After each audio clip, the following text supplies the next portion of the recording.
For on behalf of Sea Oil Philippines Incorporated, we would like to welcome the new service crew.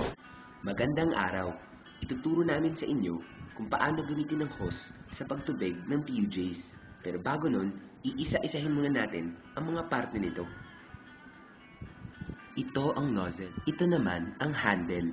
Ito ang nagkokontrol sa pag-on at pag-off ng tubig. At ito naman ang body at ang pipe. Ang pinaka-importanting parte ng hose ng Sea Oil. Ngayon na alam na natin ang bawat parte ng hose, pwede na tayo magsimulang magtubig. O, handa na.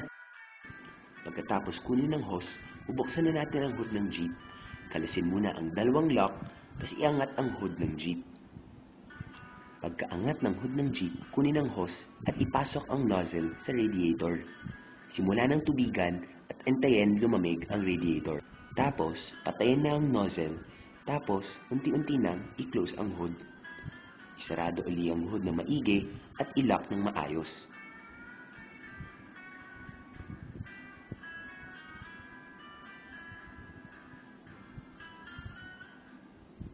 Di din dapat natin kalimutan ang galang ng Sea Oil. Pag Sea Oil salute, pagkatapos tubigan ang jeep. Ngunit sa tubig naman natin, tayo ay nagkakaproblema sa mga nag-iigib at mga naghuhugas ng paa at kamay. Dahil tayo po ay malapit sa squatter area, sila po ay minsan sa atin nag-iigib pag wala silang tubig. Ang mga crew, lalo na ang mga bago, sila po ay pinapaalahanan natin na pagbawalan ang mga nag-iigib. O ayan, may gumagamit ng hose na hindi dapat.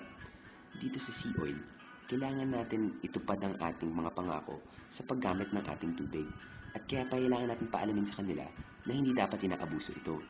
Ngunit bago lapitan, kailangan ng galang, respeto, at ang salitang po. Ngayon, lapitan na natin, ha? Ngayon, natapos na natin ang training sa Sea Oil Service Practices. Yung ibabalik na procedure, sana ipatupad natin at maging masunurin tayo sa mga batas ng Sea Oil. Inaasa ko na tayo'y gagawa at kikita dito sa istasyon na ito. Maraming salamat po.